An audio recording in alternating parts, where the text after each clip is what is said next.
ብዙ ጊዜ ሰው ጥሩ ነው ተመችቶኛል ያለሽን ውድ የሆኑ ክሬሞችን ለፊትሽ ትገዣለሽ። ነገር ግን እውነተኛ ውበት የሚጀምረው ከውስጥ እንደሆነ ታውቂያለሽ? ዛሬ ፊትሽን እንደ መስታወት ጥርት ያለና የሚያበራ የሚያደርጉትን 5 ተአምራዊ ምግቦችን እነግርሻለሁ።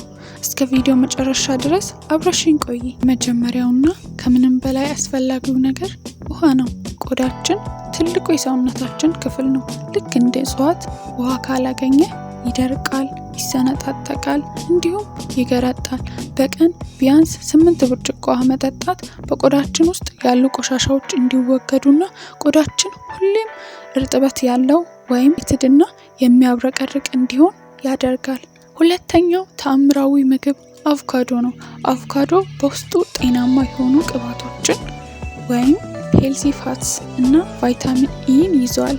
እነዚህ ንጥረ ነገሮች ቆዳችን እንዳይሸበሸብና ሁሌም ለስላሳና ወጣት ሆኖ እንዲታይ ያደርጋሉ። አቮካዶን መመገብ ብቻ ሳይሆን እንደፊት ማስክም ብንጠቀም አስገራሚ ለውጥን እናገኛለን። ሶስተኛው ሲትረስ የሆኑ ፍራፍሬዎች ናቸው። ለምሳሌ ሎሚና ብርቱካን። እነዚህ ፍራፍሬዎች ቫይታሚን ሲ የበለጸጉ ናቸው። ቫይታሚን ሲ በቆዳችን ውስጥ ኮላጂን እንዲመረት ያደርጋል። ኮላጂን ማለት ደግሞ የቆዳችን ጥንካሬና ውበት መሰረት ነው።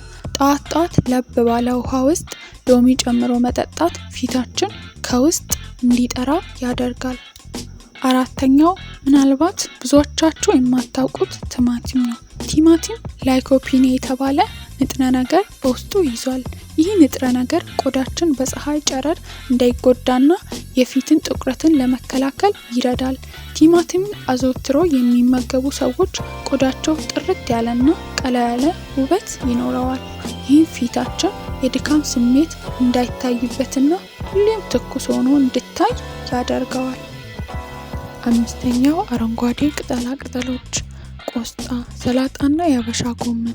እነዚህ ቅጠላ ቅጠሎች በውስጣቸው አንቲኦክሲዳንት ስላላቸው በሰውነታችን ውስጥ ያሉትን መርዛማ ነገሮችን በማስወገድ ቆዳችን ጥርት ያለና ብሩህ እንዲሆን ያደርጋሉ።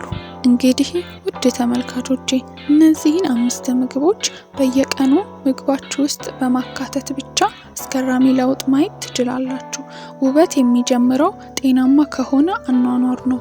ቪዲዮውን ከወደዳችሁት ላይክ ማድረጋችሁን አትርሱ።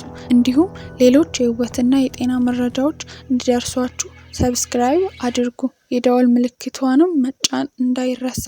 ሼርም አድርጉ። በቀጣይ ቪዲዮ እስከምንገናኝ ቸር ሰንብቱ።